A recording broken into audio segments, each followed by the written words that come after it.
Tyler Honeycutt practiced yesterday, and his shoulder was a little sore. We had a long practice the last 2 days. Sunday night, we came back and practiced at 6, and had a 2 hour and 40-minute practice, and then I watched some film. And then yesterday, our practice was probably about 2 hours and 20 minutes, so two pretty long practices. So today will be much shorter. But Honeycutt did practice, did have some soreness, but I expect him to practice today, not having heard anything from Leif, and be ready to go tomorrow. Questions?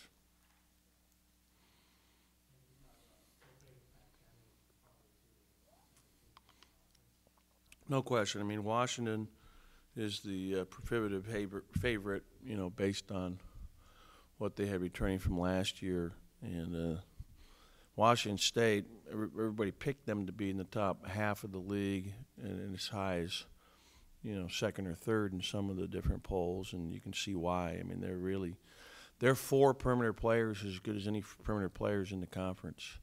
Really, really think that Thompson is having a special year. He's really playing heady, smart, tough basketball, shooting it extremely well, but scoring off the dribble, posting up, making plays for others. They've added this new JC transfer, Aiden, who's a very good player. I mean, he is a scoring machine. He's averaging 16 a game. Really a good player. And then their starting three-man, Capers, has got the #1 assist-to-turnover ratio in the country. And he backs up at the point. He'll start at the three and back up at the point. He's averaging, 5.5 assists per every turnover. He's really doing a nice job, and he's a very good defensive player.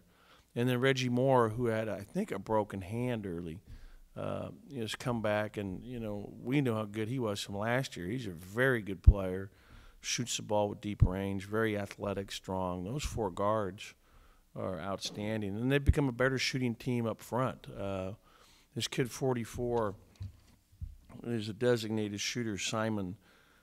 He's a very good player who comes off the bench. Modem's really improved, and so has the kid, number 31, Lodwick, who can shoot the ball with deep range and plays with a lot of fire and tenacity. So they're a really good team. They're really well coached.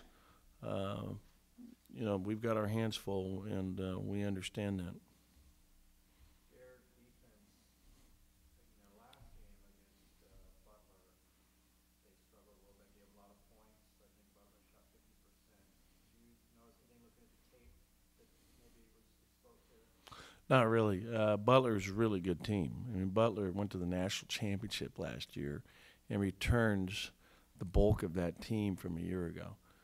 So those guys know how to play. They're very skilled. I mean, we know we played them ourselves. Shelvin Max, one of the best guards in the country.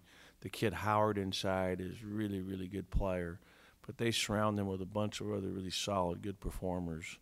And I just look at, over their season, their opponents are shooting 36%, which I think indicates very good defense by Washington State. And Butler came out at the beginning of that second half. I was watching the game. It was Christmas night. Came out at 6:30, and it was raining so hard our satellite went out on that channel for about 5 minutes. So it was 40-38 at the half. Next time I came in, it was like 15-12 to go, and they were up 14. Like, what happened? I had, because I missed it. And then I saw the tape of it the next day because we had taped it. And, they just hit 3 threes in a row. They hit some really tough threes. Butler did. He's been successful with Clay Thompson in the past, right? He hasn't necessarily had great games, but what have you done against him? His freshman year, he hurt us here early in that game. They beat us here. That Roshti had, I think, 31. And he really played well in that game. And he had a bunch of points early. I think he ended up with 15 or 17 as a freshman. But Clay Thompson's a really good player. Last year we zoned him both times, and we shaded towards him, but it was nothing special.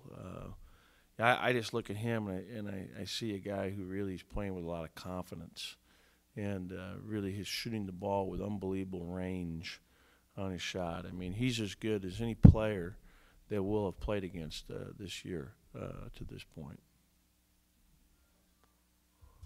And he's like guarding a Fredette. You know, he's that same deal. Only he's 6'6". He can get his own shot, and he's very smooth. I'm sorry. You know, we got our commitments early in that we had Malcolm Lee commit the year before. They're in the same class, and Jeremy Anderson as well. And then Drew Holiday committed in July. But, yeah, we were looking at Thompson. And I saw him first play as a freshman because he played with James Keefe from the same high school. And I saw him as a freshman. I said, well, he's a good player. And believe me, I kick myself in the head every time I think about it because obviously he'd be a great player here as he would anywhere in the country. He can play. I mean, he'll be an NBA player someday. Very difficult. It's a very hard matchup, you know, with Aiden in there, and then you get their two primary scorers that account for half of their points, and he and Thompson. And Aiden can really beat you off the dribble. I mean, he creates his own shot. They do a good job of screening for those two, getting them open shots in their areas. And the thing is that when you just gear to them, those other guys can shoot and make open threes. I mean, Simon and Lodwick on the bigs. Castro's another problem inside. I mean, he's very strong, very physical, very active on the glass. And he's a good player, and he's missed a couple games. You mentioned Fredette and BYU. Is this kind of a similar matchup in a way? In a way, it is, in that it's another really good team. I mean, I think that I think they're a team that's definitely, it's like, you know, I'm reading the paper today and everybody's questioning the Pac-10. Let me tell you something, Washington State's really a good team. And I was really rooting for them to beat Butler. I thought they had a great chance to beat Butler. That would have been a heck of a win for them and it would have helped our conference. But they're a very good team. I mean, Butler's, you know, obviously to me a top 20 team. And I think that Washington State's got a really, really good team.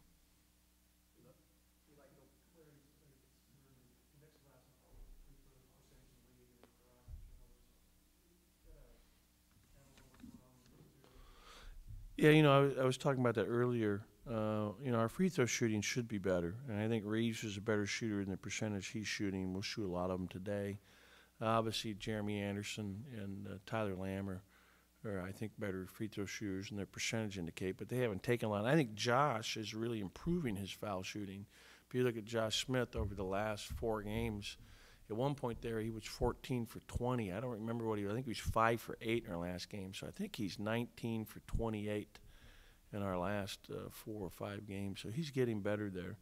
And really the way I look at the conference and the stats, I mean, it all starts over. We got a new season within a season starting here tomorrow. And, you know, we're 0-0, and so is Washington State and everybody else in our conference. So it's going to be you know, all the everything that's happened up to this point is you know, stuff to help you improve and get better. But now it starts over, and we've got to come out with that added focus, you know, for Pac-10. You said 0-0, but do you like the way you're playing going into the I mean, I'm thinking about it compared to a year ago at this time. Yeah, I think we're a much better team than we were a year ago, and I also think the conference is much better than it was a year ago.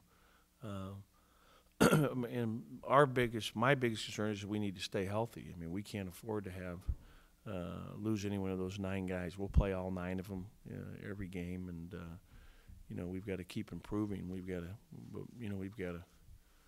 It's just one game at a time, focusing on the task at hand, which right now are the Cougs.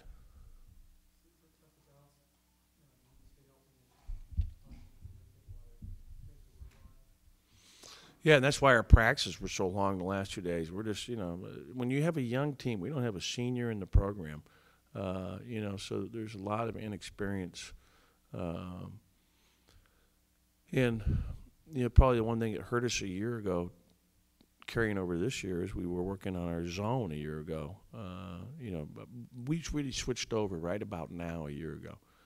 And, so we're still doing a lot of stuff defensively that we're working on, teaching, trying to get better. And you have to credit, some of the opponents we played have causing us problems. Beating us off the dribble is something we've got to get better at. We've got to be able to stay in front of the ball and do a better job in that respect.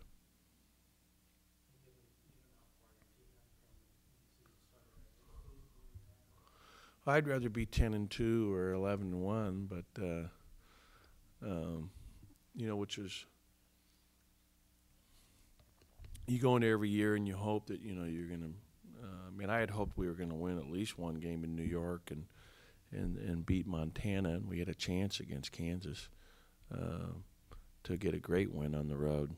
And you look at our schedule. We played Villanova. I think they're ranked, 7th or 8th, and Kansas is ranked 3rd. We played some pretty good teams. BYU's in the top 20. We've played some good opponents.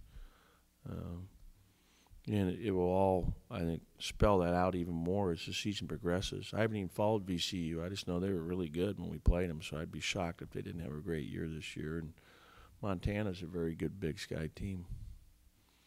That was obviously our worst performance, and a lot went into that as to why.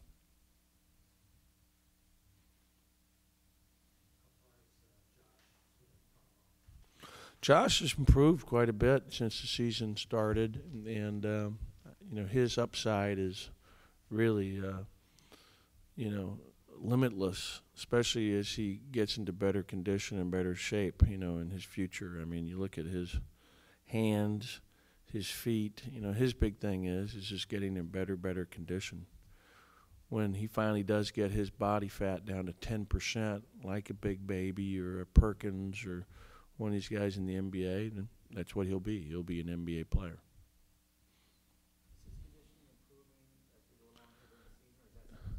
Well, he took 2 days off for Christmas, which I was kind of opposed to, but it was hard for me. It's so hard. They go home. He got up.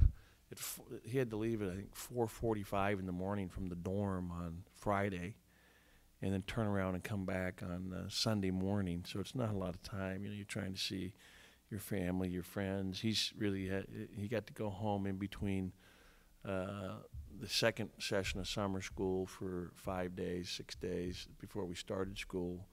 So it's a big adjustment. You got to remember, these guys are still kids. They really are. I think he's handled everything extremely well. And, Josh is just got it. I'm really, really excited about Josh. When I watch Josh and you look at, he's got 50 offense. He's getting over 4 offensive rebounds a game. That's a lot. That's got to be number 1 in the Pac-10. I haven't even seen those Pac-10 stats. I don't know where he is, and he is number 1 in offensive rebounding. He's doing some things. He's a hard matchup. Our thing for him is he's got to get better for us in transition defense. He's got to get better for us in this defense period because, people that can space him out away from the basket, that's where I think he gets hurt the most. Yeah, that's a lot.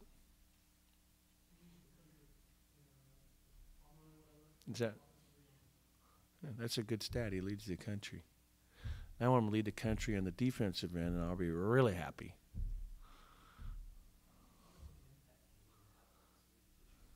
I think you have a big impact because you have to be concerned with him if you're a defense.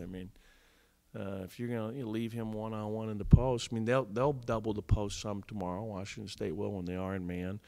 I think Washington State's primarily become playing a lot of zone. If I were to guess tomorrow, it'll be 30 minutes of zone and 10 minutes of man.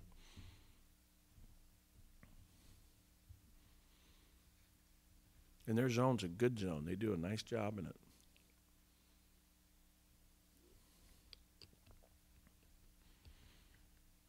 What else? Baylor, by the way, was a great win for them. Baylor is a team that I think weren't they ranked in the top 15 to start the season? They've had some nice wins.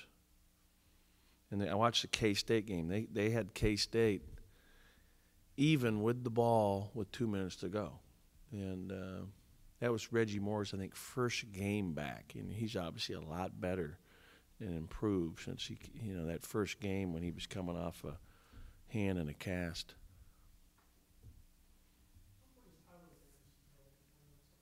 I tell you, he had a great practice yesterday. He was awesome in practice yesterday. One of the things I do at practice, it's constant competition. So I was telling you this earlier, John, that yesterday every time a team had a turnover, we just stopped. They had to run, and we played constant games up to 11. Losers are always running, so there's always a level of competition. There's always accountability for winning or losing. And he had a great practice yesterday. He was like 5 for 7 from 3 and hit 3 game winners. He won 3 games for his team hitting the shot to win it. So I'm excited about Tyler, and I think the minutes he got the other night were good for him in terms of he's getting more and more confident.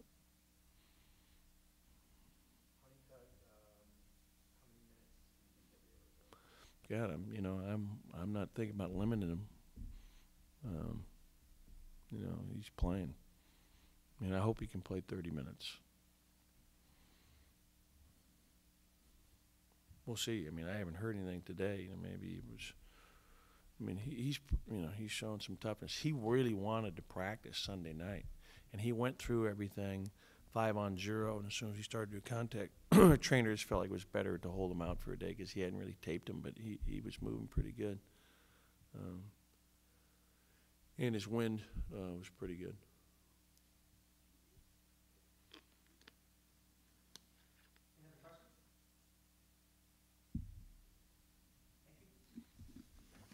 Okay, thanks.